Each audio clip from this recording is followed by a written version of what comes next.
Gostaria de estar saudando a todos, meus amados e queridos irmãos, amigos, e ouvintes da Palavra de Deus, com a gloriosa paz do Senhor Jesus. A Ele seja a honra, a glória e o louvor, e também a nossa gratidão por tudo quanto o Senhor tem feito em nossas vidas. Deixa eu só abaixar um pouco aqui. O Senhor tem feito em nossas vidas. A Ele a honra, a glória e o louvor para todos sempre. Seja bem-vindo aqui mais uma vez ao nosso canal, a Voz Cama do Deserto. Não é meu, mas é nosso canal. E aqui é o quadro de Adolescentes de Deus, onde temos aqui como tema central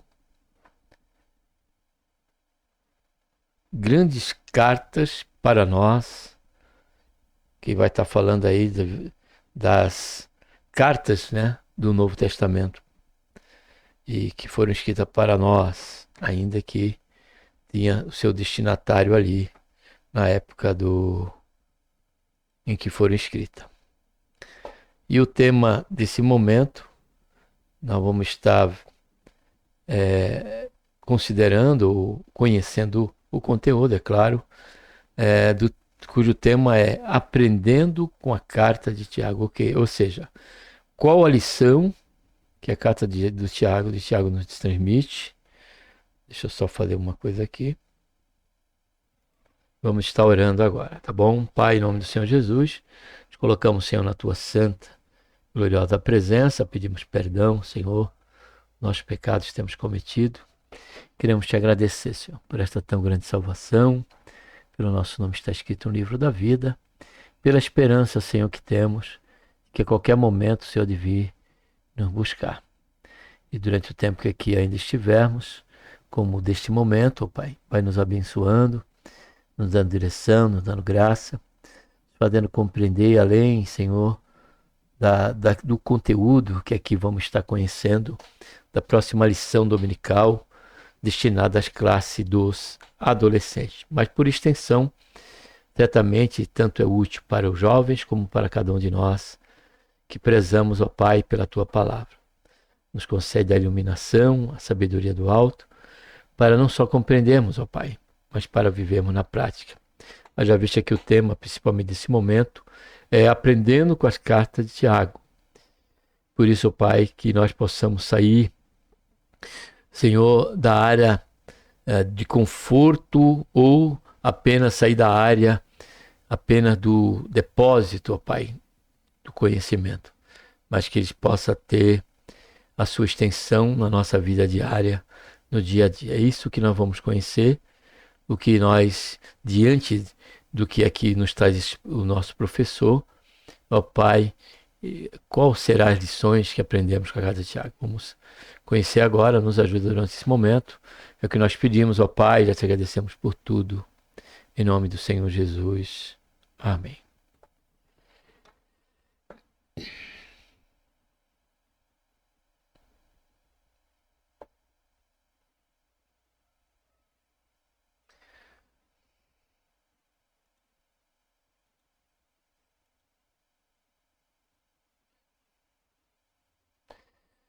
Bom, vamos estar lendo primeiro a leitura bíblica, né? Tiago 2, 14 a 26. Tiago, carta do apóstolo Tiago. Devia ter deixado aberta, né? Não fiz isso. Estaremos abrindo agora. Versículo 14 a 26. Da onde estaremos aí conhecendo o que aprendemos com esta carta. Que proveito há, meus irmãos, se alguém disser que tem fé e não tiver obras? Porventura essa fé pode salvá-lo? Se o irmão ou uma irmã estiverem nus e tiverem falta de mantimento cotidiano, observe, cara adolescente, que Tiago está se referindo àquele que comunga conosco a mesma fé. Se encontra sob um contexto de comunhão e coigonia cristã, o que agrava muito mais ainda a questão do nosso dever e revelarmos a nossa fé através, né, de socorrermos esse irmão ou esta irmã diante dessa condição que eles venham a se encontrar. Porque a palavra do Senhor diz, através do apóstolo Paulo a Tiago, que nós temos como prova da nossa fé socorrer primeiro os da família da fé, aqueles que comungam conosco. É claro que jamais deixaremos de socorrer quem quer que seja, independente do que seja, diante de uma situação, de uma necessidade, seja qual ela for, mas está dentro dessa característica, que é uma necessidade. Segundo, está ao nosso alcance, então precisamos socorrer. Porém, o que eu quero é pontuar aqui, ao ler e não passar adiante, é que Tiago está se referindo aqui a um irmão. Prossigamos. E algum de vós lhe disser, ide em paz, olha só, aquentai-vos e fartai-vos, e não lhe deres as coisas necessárias para o corpo, que proveito há nisso? Assim também a fé, se não tiver obras, é morta em si mesma. Mas dirá alguém, tu tens fé, eu tenho as obras. Mostra-me a tua fé sem as obras, e eu te mostrarei a minha fé pelas minhas obras. Crês tu que é um só, que Deus é um só? Faze bem, os demônios também o creem e estremecem. Mas querem saber, ó homem vão, que a fé sem as obras é estéril? Porventura não foi pelas obras que o nosso pai Abraão foi justificado quando ofereceu sobre o altar seu filho Isaque? Vês que a fé cooperou com as suas obras e que pelas obras a fé foi aperfeiçoada. E se cumpriu a escritura que diz, e creu Abraão a Deus, e isso lhe foi imputado como justiça, e foi chamado amigo de Deus. Vedes então que pelas obras que o homem é justificado, e não somente pela fé. E de igual modo, não foi a meretriz Raabe também justificada pelas obras quando acolheu os espias e os fez sair por outro caminho? Porque assim como o corpo sem o espírito está morto, assim também a fé, ela é morta. Logo, Tiago ele nos está nos levando e nos referenciando a questão da fé, não uma fé de convicção apenas, de intelecto, não uma fé vazia, não uma fé de palavras, mas uma fé que se revela pelas nossas atitudes. Observe que ali falou do irmão quando está necessitado, falou também ali da fé que diz respeito às promessas de Deus, aquilo que ele nos requer, como foi o caso de Abraão, e como também foi o caso de Raabe. Então a fé, ela se manifesta, ela se revela através das atitudes. Exemplo, caro adolescente, sejamos nós num contexto como é comum a um adolescente ou um jovem, a questão do tempo do período da escola. Se você for aquele tipo de crente, de adolescente de Deus, que apenas é um adolescente de Deus quando no culto, quando nas reuniões dos adolescentes, dos jovens, né, da igreja, mas no contexto social você omite, você não se revela um adolescente de Deus, porque quem sabe na escola você concorda com tudo que está acontecendo ali, você faz parte ali de amizades cujas conversas, né, se dão por conta de malícias, conversas perniciosas, e você até ri, você até participa, se não você até dá a sua opinião sobre aquilo. De forma mais a concordar com o que eles dizem, ou o que o mundo pensa, do que você fazer referência à palavra de Deus. Então ali ninguém vai saber que você é um crente. E se você falar que você é um crente, que você é um adolescente, que você serve a Deus, eles vão duvidar justamente por conta do seu procedimento. Porque até o incrédulo, ele sabe, né? Ele cobra, melhor até dizendo, daqueles que confessam a sua fé, determinadas atitudes. Não é isso que eles fazem quando nós erramos, ou se realmente nós não demonstramos, em vez de glorificarmos a Deus com o nosso comer, beber ou fazer qualquer coisa, nós estamos mais a vituperar o corpo de Cristo. Eles já passam até a se perguntar entre eles, mas ele não disse que é crente? Pô, eu contei entre eles, você não está presente, ele diz, pô, ele não é crente, aquele adolescente, fulano de tal não é crente, Beltrano não é crente, está tratando do adolescente, só que eles estão sem a sua presença, mas antes que estavam, né? Aí ele pergunta assim, fala pro outro, mas vem cá, ele fulano de tal não serve a Deus, não é crente? E por que eu contei uma piada obscena e ele estava ali no nosso meio, ele concordou, deu risada, né? Ele é crente mesmo, será? Aí eu não acho que ele não é crente não, pô. Ele é igual nós. Nós é que temos que tomar vergonha na nossa cara, mas ele deveria dar esse exemplo. É isso, exatamente isso, cara adolescente, que acontece.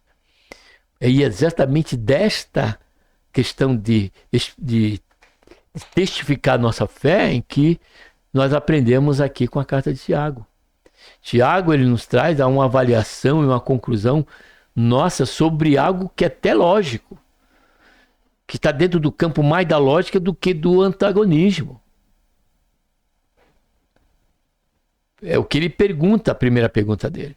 Um irmão está passando frio, fome, e você diz, aqueitai-vos e fartai-vos. Aí você nem dá a ele e manda ele em paz. Dispensa a ele sabendo, consciente daquela necessidade. E você ainda fala isso para ele, vai em paz, meu irmão. Né? Aqueitai-vos e fartai-vos. Só que você não deu um lençol para ele se aquentar e você não deu a ele alguma condição para que ele comesse alguma coisa. Isso estando ao nosso alcance. Essa fé está falando não é de algo que é impossível. Algo que está em nossas mãos para fazer. E a Bíblia diz que tudo que vem à mão para fazer, nós precisamos fazer. Então a fé, ela é demonstrada, ela é uma realidade incontestável através da nossa vida prática, que se manifesta com certeza pelas nossas obras. Portanto, a fé é assim, se não vier acompanhada de ações, é coisa morta. É claro que essa tradução aqui está dentro do, bem provável, está dentro da tradução do dia de hoje, né? Portanto, a fé é assim, se não vier acompanhada de ações, é coisa morta. Quer ver um exemplo aqui bem clássico agora, dizendo o que diz respeito à nossa comunhão com Deus, com respeito ao versículo bíblico aqui dado como base na mensagem? É eu confessar minha fé, que creio em Deus, porém permaneço no pecado. Eu vindo desse mundo, dessa vida desregrada, sobre os viés do pecado, sofrendo consequência por conta disso, que isso é óbvio que vai acontecer. Porém, ao ouvir falar do Senhor Jesus, ao ouvir falar do Evangelho, eu fui tocado pelo Senhor, eu passei a ver que a melhor para a minha vida, né, de forma até mesmo incomensurável, é estar na presença do Senhor. Porém, tudo isso eu vejo, mas acabo me omitindo, acabo procrastinando a questão de abandonar o pecado. E olhe que abandonar o pecado que fala do campo da santificação, está relacionado até mesmo ao nosso convívio. Aqueles pelo qual nós convivíamos antes e que bem sabemos que não agrada a Deus e precisamos deixar daquele convívio. Precisamos deixar aquele convívio. Cônscio da vontade de Deus e confessando a nossa fé a Deus, nós precisamos demonstrar isso primeiramente a Ele. E isso, consequentemente, será pelas obras. Será pelo abandonar o pecado. Como diz o provérbio. confessa, aquele que confessa o seu pecado e deixa, é que alcança a misericórdia de Deus. Então, o que o versículo está falando aqui é exatamente isso, não tirando ou desassociando de qualquer maneira ou em grau o que nós já tratamos até agora, do que foi que nós lemos na leitura bíblica, que aqui estava citada. E passamos por esse versículo 17. Vamos descobrir. Na lição de hoje, trataremos de 3 grandes desafios da fé cristã. A fé que se manifesta através das obras. Primeiro, o controle necessário da língua. Segundo, e a importância de nos relacionarmos com Deus. Observe que dentro desse campo aqui, nós temos, o primeiro foi o que nós falamos até agora, o segundo, né, que também revela quem somos realmente, é a questão do nosso vernacular, da nossa linguagem. Se outrora a nossa linguagem era perniciosa mesmo, era algo vergonhoso, né? Citar, expressar determinadas palavras, que aqui não preciso dizer, jamais vou dizer, mas você bem entende, cara adolescente, o que eu digo. Então você agora como crente já não. Até mesmo o nosso modo de falar muda. E muita gente conhece somente por isso. Que Deus nos conceda, que Deus te abençoe, né? Se Deus quiser. O termo "se Deus quiser", ainda que muitos que não são crentes usam, na sua proporção maior, é o crente que usa. Se Deus quiser. Fala de estar submisso, né, ao kairós de Deus. Então, com certeza, o vocabulário nosso, ele faz parte e testemunha que somos cristãos. Foi isso que aquela mulher, em meio àquela fogueira, e Pedro ali sentou, e que elas questionaram, não é esse? Por que ele fala dessa maneira? Ele não fala como os hebreus, ali é uma analogia. Ou seja, em outras palavras, ele não fala como um crente. É você estar numa roda e você ser denunciado pela tua própria atitude, pelas tuas próprias palavras, a forma que você fala, já denota que você é uma pessoa de Deus, um adolescente de Deus. Você já experimentou dificuldades em alguma dessas áreas? Mas antes eu preciso voltar aqui no que diz respeito à terceira questão que vai ser tratada aqui, que aprendemos com a carta de Tiago. E a importância de nos relacionarmos com Deus. E por que a importância aqui? Porque isso faz parte daqueles que confessam ao Senhor Jesus como seu Salvador e Senhor. Porque justamente esse relacionamento só se dará, né, em observância, em prática do que nós já tratamos até agora anteriormente. Só assim podemos realmente ter um relacionamento com Deus. Senão, jamais teremos, nem mesmo sensibilidade a seu Espírito Santo, a sua presença, ou teremos, se não houver em nós uma real mudança do nosso caráter, do nosso agir, da nossa fala, do nosso modo de se vestir, né? Tudo dentro do que você já me conhece aqui no canal. Então, com certeza, isso diz muito a respeito àquele que confessa ao Senhor Jesus. Amém? Vamos prosseguir aqui. Hoje você terá a oportunidade de compartilhar sua experiência com os demais alunos na sala. Aqui é apenas orientação que eu não vi, acabei deixando aqui, tá bom? Vamos prosseguir. Primeiro ponto, expressando a fé em ações. Você já imaginou um forno que não assa? Ou um tempero que não tempera? Ou ainda um celular que não faz ou recebe ligações, que não tem acesso às redes sociais? Assim também é a fé, que não produz qualquer tipo de evidência concreta. Para Tiago, uma fé apenas intelectual, que mexe com a mente, mas não produz frutos, isso é, que não gera novas ações e escolhas, que não produz transformações nas relações, é uma fé improdutiva, sem valor e ao extremo de ser considerada, à luz, né, do parecer do alto, uma fé morta.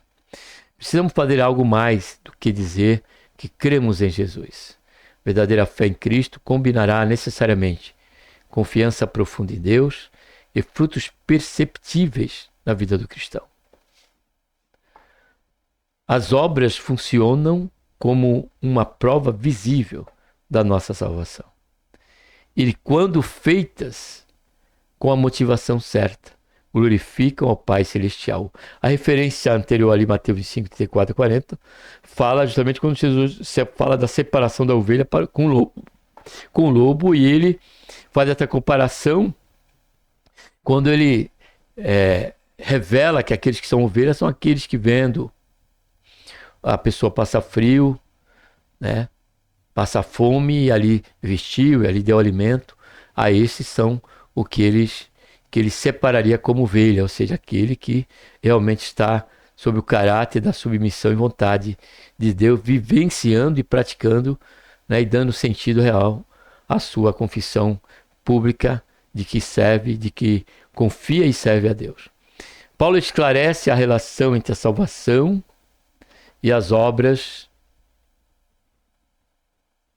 afirmando que a salvação não é resultado de nossos esforços, mas que Deus nos criou para que nós fizéssemos as boas obras. Como diz Paulo a Efésios, né? Que ele já havia preparado para nós.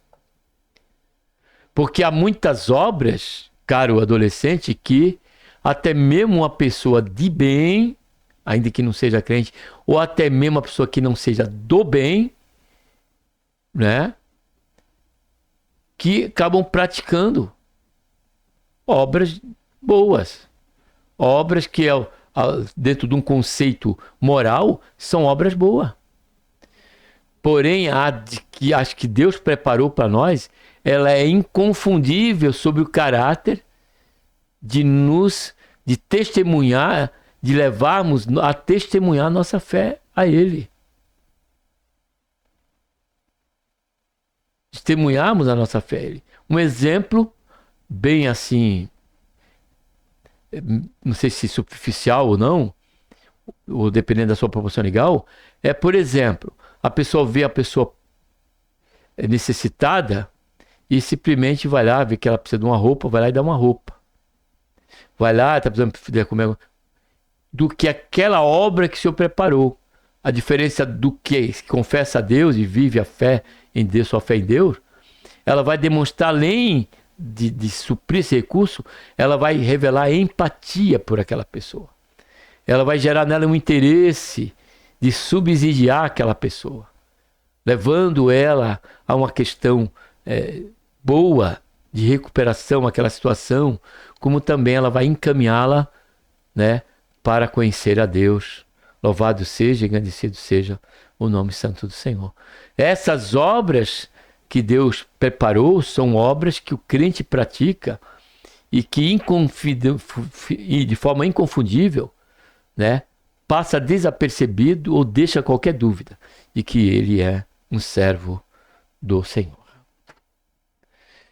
Nesse sentido, Tiago está dizendo que a fé se revela através de nossos atos, ou seja, a fé... Deixa eu abrir, né, para vocês. Espera aí, para não cometer esse erro. Não estava aberto já? Então, vamos abrir. Deixa eu voltar. Tá. Nesse sentido, o Tiago está dizendo que a fé se revela através dos nossos atos, ou seja, a fé que dizemos ter é a fé que devemos demonstrar no dia a dia. O apóstolo utiliza dois exemplos do Antigo Testamento para fundamentar seu ensinamento: Abraão e Raabe. Ambos demonstram sua fé através de atitudes concretas diante do desafio da vida. Abraão evidenciou sua fé entregando seu filho em sacrifício a Deus. Raabe provou sua fé abrigando os espias em sua casa e colocou a sua herança a serviço de Deus, e ela pôs a vida em risco por causa dos espias, né? Deixa eu ver aqui, tem que voltar. Por causa de Deus, né? Por a causa de Deus.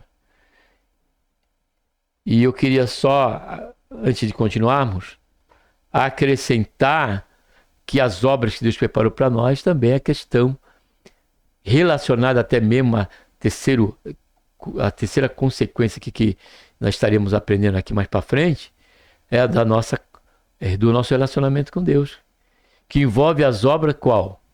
De comprometimento com o ID do Senhor. Do comprometimento, estamos presentes aos cultos, aos trabalhos congregacionais. Essas são obras que revelam que nós somos crentes. Era esse detalhe que ao ler aqui eu me lembrei. E também as obras que revelam que somos crentes é quando o nosso familiar já não vê mais eu com um copo de cerveja na mão. Quando outrora via, agora ele veio com a Bíblia na mão. Veio falar de Jesus para ele. Veio testemunhar da obra que o Senhor tem feito na minha vida.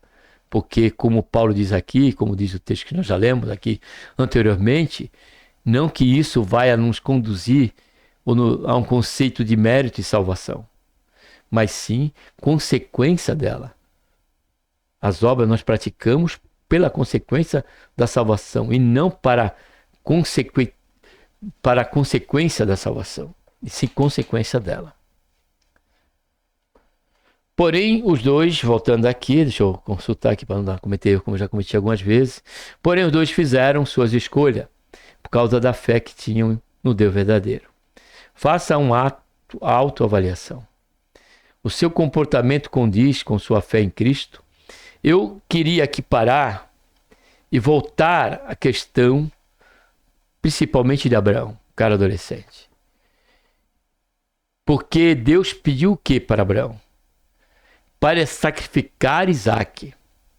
Isaque era seu único filho, diz o texto bíblico, em Gênesis capítulo 22, iniciando pelo versículo 1.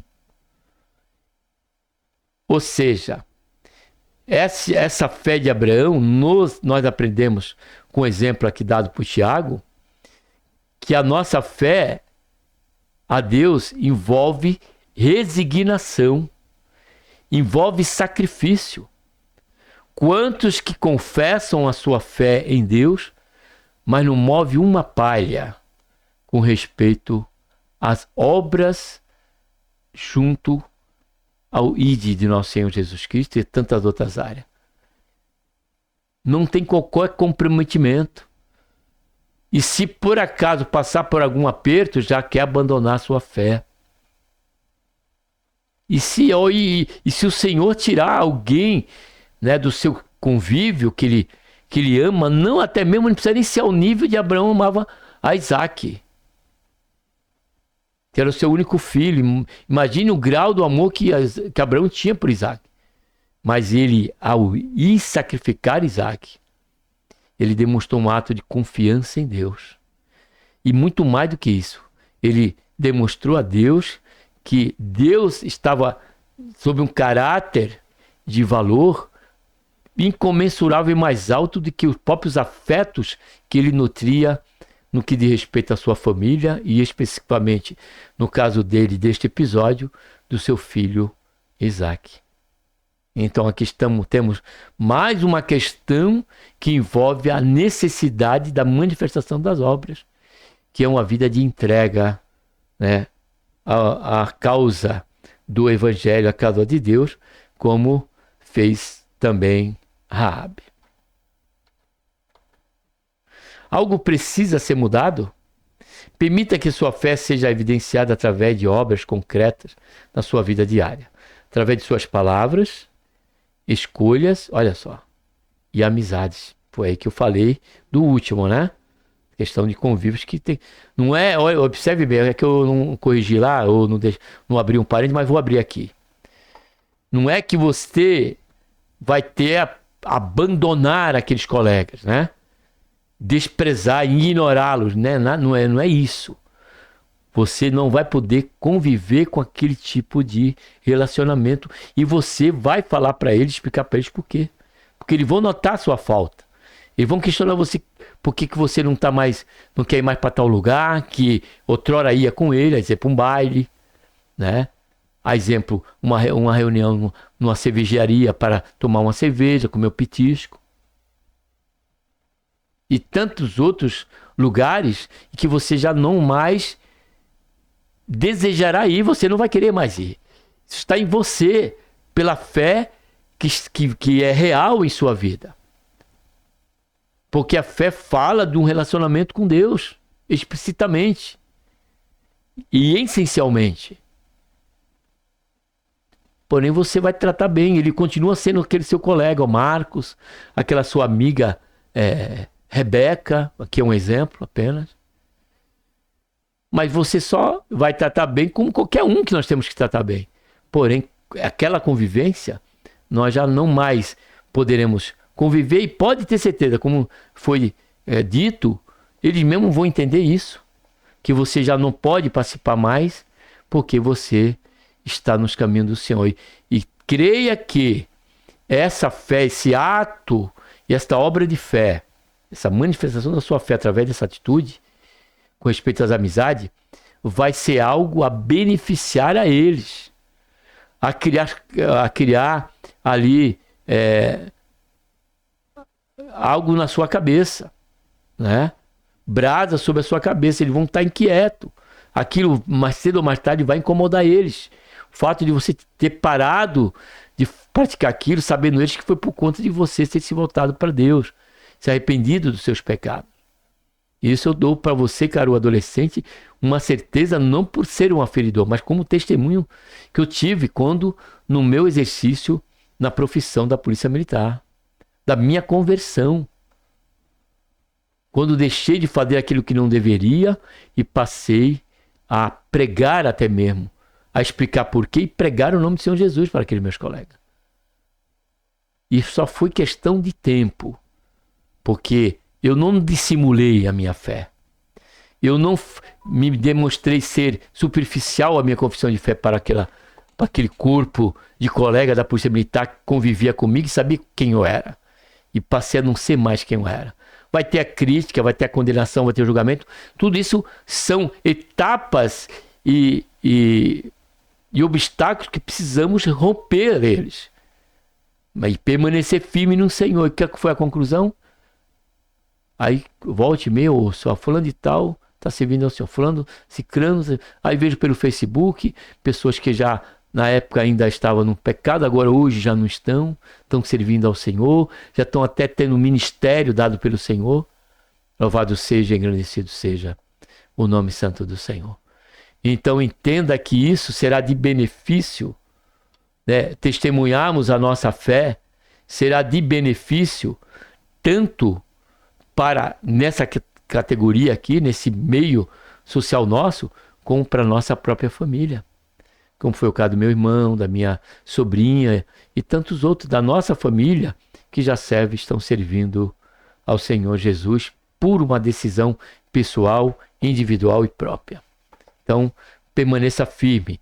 Só deixe de ser, se assim você estiver dentro desse momento, você está sendo um crente 007. Você está dissimulando na sua confissão de fé. Você está vivendo uma vida de hipocrisia. E hipocrisia é condenável diante de nosso Senhor e Salvador Jesus Cristo, porque foi isso que ele disse aos fariseus. Como eles poderiam escapar do fogo do inferno, por conta da dissimulação que eles tinham, né, se passando por alguém de Deus, mas não vivendo como o deveria. Assim, era tudo uma fachada. E Deus condenou aqueles homens. Então, que nós possamos ter cuidado. Amém?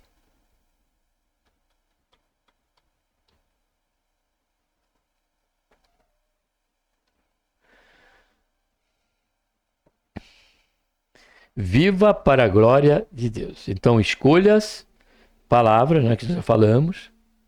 Um dos temas abordados por Tiago é a sabedoria no lar. Para tal, sabedoria no falar. Para tal, precisamos aprender a controlar nossa própria língua. Afinal de contas, quem nunca foi vítima ou vilão do impacto desastroso de uma palavra dita na hora errada ou de forma errada? Para ensinar sobre esse tema, Tiago faz algumas comparações. Vamos entender. Como se comunicar com sabedoria? Segundo ponto. A língua como freio e leme. Como um freio é utilizado para controlar um animal selvagem e perigoso, e um pequeno leme é usado para dá direção a uma grande embarcação. Assim também a língua para a vida humana. Quando controlada, a vida é dirigida para um fim proveitoso. Porém, quando descontrolada, então algo destrutivo pode acontecer. Através da forma como falamos, nos influenciamos e ou somos conduzidos por nossos amigos, familiares, irmãos, para o bem ou para o mal. Por isso que Paulo, escrevendo ao Coríntios, ele diz, né, que as más conversações corrompe o bom costume. A mensagem bíblica é clara: controle sua língua ou você será controlado por ela. Da mesma forma que uma pequena chama, segundo o subponto, a língua como fogo e veneno. Da mesma forma que uma pequena chama pode incendiar uma grande floresta, apenas um pouco de veneno pode levar à morte. E apenas um pouco de veneno para levar à morte, assim é a língua quando desgovernada. Ela é capaz de gerar destruição por onde passa.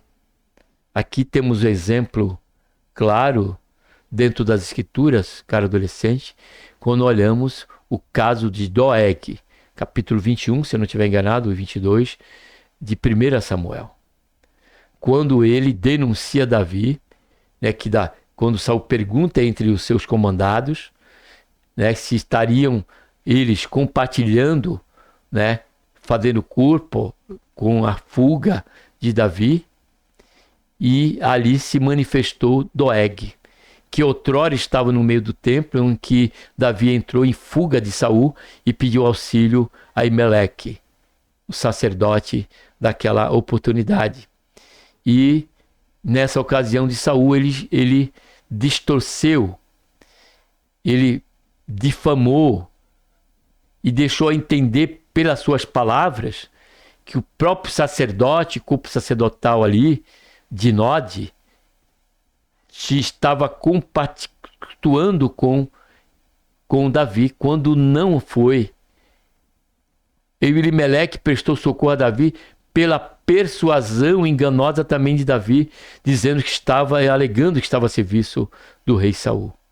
Só que, não falando a verdade naquele momento, morreram 85 sacerdotes naquela ocasião ali diante do rei, e depois o rei deu ordem para exterminar a Nod, a toda a família sacerdotal, criança de bebê de colo, e também a questão dos animais.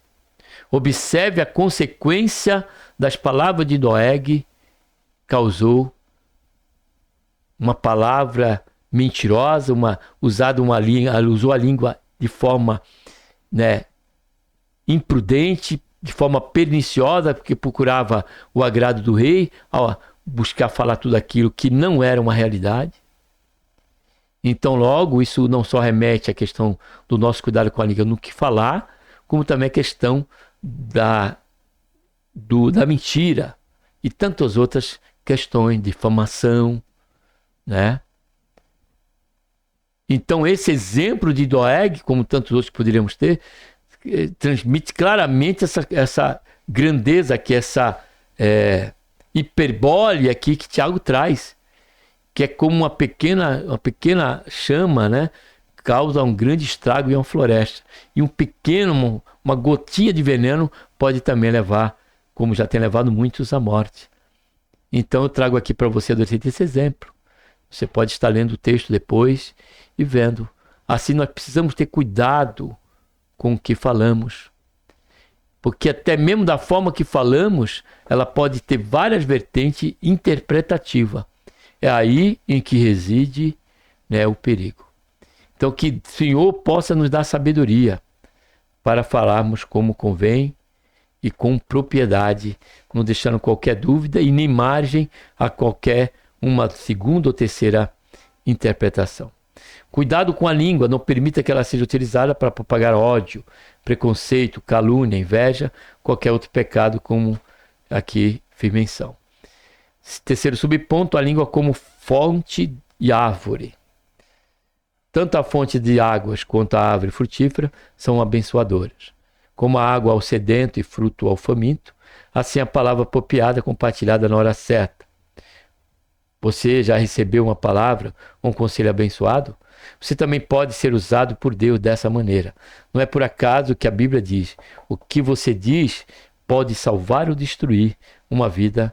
Portanto, use bem as suas palavras, como referenciado aqui em Provérbios 18, 21, que diz que a nossa palavra ela pode ser fonte de vida, como também fonte de morte.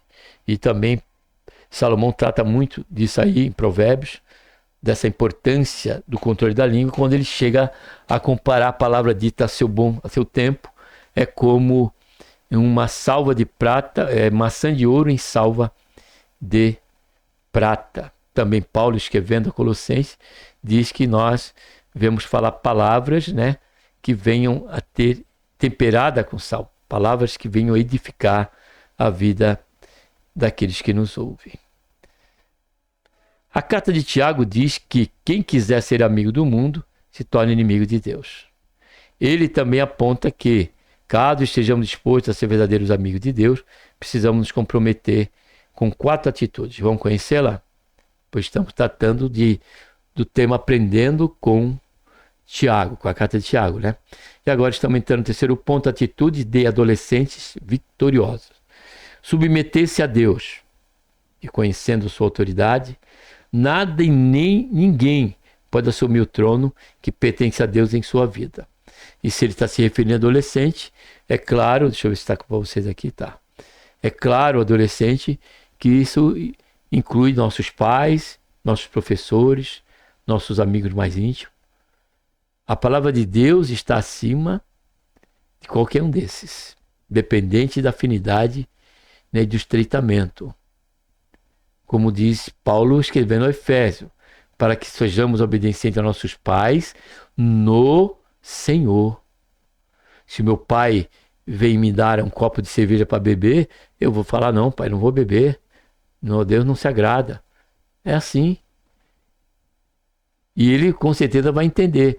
E se não entender, que soframos os danos. Mas precisamos nos submeter a Deus. Continuando, segundo, resistir ao diabo. O principal objetivo do inimigo é separar você de Deus. Não se esqueça de que ele é mentiroso e enganador. Resista a Satanás e diga não suas propostas enganosas e pecaminosas.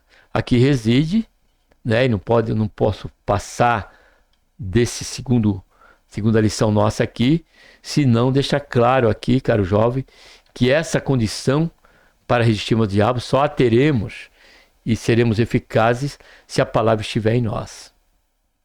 Não foi isso que o apóstolo João escreveu nas suas cartas? Falando para os jovens: jovens, sois fortes e já venceste o maligno, porque a palavra de Deus está em vós. Então, tem que haver o devocional. Tem que haver este compromisso em amor e voluntariedade, em querer conhecer e prosseguir a conhecer ao Senhor, como diz e nos convida ao Senhor. Somente assim é que poderemos resistir ao diabo. Lembremos, melhor dizendo, cara adolescente, do exemplo magno que nós temos, que está no Senhor Jesus. Quando tentado no deserto, ele não usou a sua prerrogativa divina, ainda que tinha, poderia ter usado. Ele não deu uma opinião, ele usou a palavra, ele não repreendeu, ele usou a palavra de Deus. Está escrito que nem só do pão viverá o homem. Está escrito: não tentarás o seu Deus, o teu Deus. Está escrito: adorarás somente ao Senhor. Ele fez referência a Deuteronômio, capítulo 8, Senhor Jesus. Ou seja, em todas as tentações do diabo, o Senhor Jesus resistiu com a palavra. Então, hoje, em você, cara adolescente, e ainda não se encontra nessa condição, você tem que estar habituado com a palavra. A palavra tem que estar enxertada em seu coração.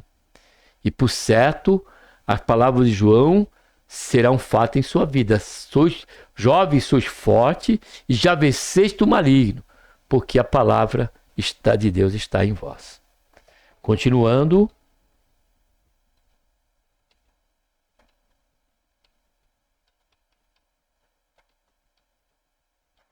Continuando. Aproximar-se de Deus. Busque a Deus de todas as maneiras que você pode. Aqui fala, né, da questão pessoal, né, com respeito a orar a Deus, a manter esse bom costume, né? Essa boa convivência com o Senhor, nós só fazemos apenas da oração. A leitura da palavra, mas falar com o Senhor só temos essa fonte. Para nos aproximar de Deus, não é só a palavra, mas não só é a palavra, porque precisamos da oração, para que Ele ilumine a palavra. Então, ambos caminham junto, ou simultaneamente são úteis para que esta aproximação de Deus, ela não só aconteça, mas permaneça. E quarto lugar aqui, que ele nos dá como conselho, aprendendo com Tiago, a carta de Tiago, é humilhar-se perante Deus. Admita sua dependência plena dele. Não se tenha por sábio, caro adolescente. Não se tenha por sábio. Provérbios capítulo 3, versículo 5 diz: não se apoie na sua própria sabedoria, mas, né, reconheça a Deus, reconheça a Ele em todo o seu caminho. Ou seja, Salomão está dizendo que nós não devemos nos dar o caso de uma jactância ou de uma soberba com respeito a decisões a ser tomadas. Sabedoria fala de prática de vida. Conhecimento fala da aquisição, né, de depósitos de conhecimento, de adquirirmos, né, um legado de conhecimento.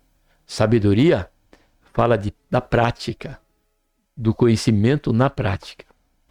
Então, logo, nós precisamos buscar a direção de Deus. Não nos apoiar na nossa própria sabedoria, diz Salomão, mas reconhecer ao Senhor em toda a nossa trajetória. Louvado seja e engrandecido seja o nome santo do Senhor.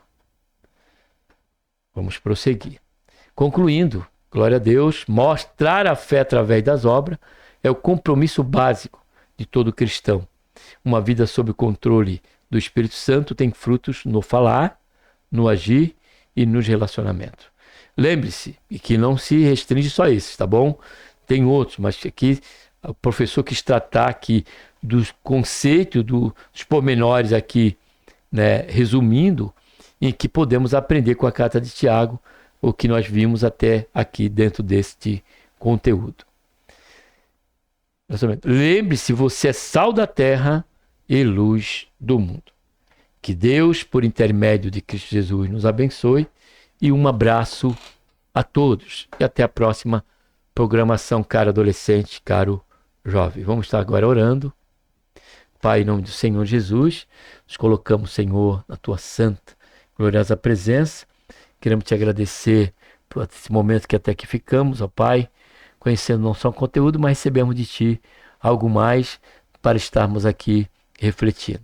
Por tudo isso só temos a agradecer e pedir ao Senhor que o Senhor venha nos guardar nossos lábios, guardar o nosso coração, onde dele procede a saída, como diz a Tua palavra, para que nós não venhamos sofrer o dano, mas pelo contrário, venhamos glorificar o Teu santo nome e testemunhar a nossa real condição, a nossa real confissão de fé pela qual vivemos e confessamos e testemunhamos.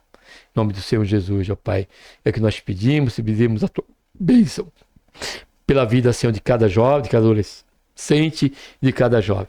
Que eles possam tomar essa lição não só como um despertar, como algo a confrontá-los, mas também ter neles, ó Pai, a decisão, meu Deus, de ser constrangidos, né, e imbuídos de um sentimento de mudança e de buscar, Senhor, fazer uma avaliação sincera, né, do modo que estão vivendo, das escolhas que têm feito e também das amizades, do ciclo de relacionamento.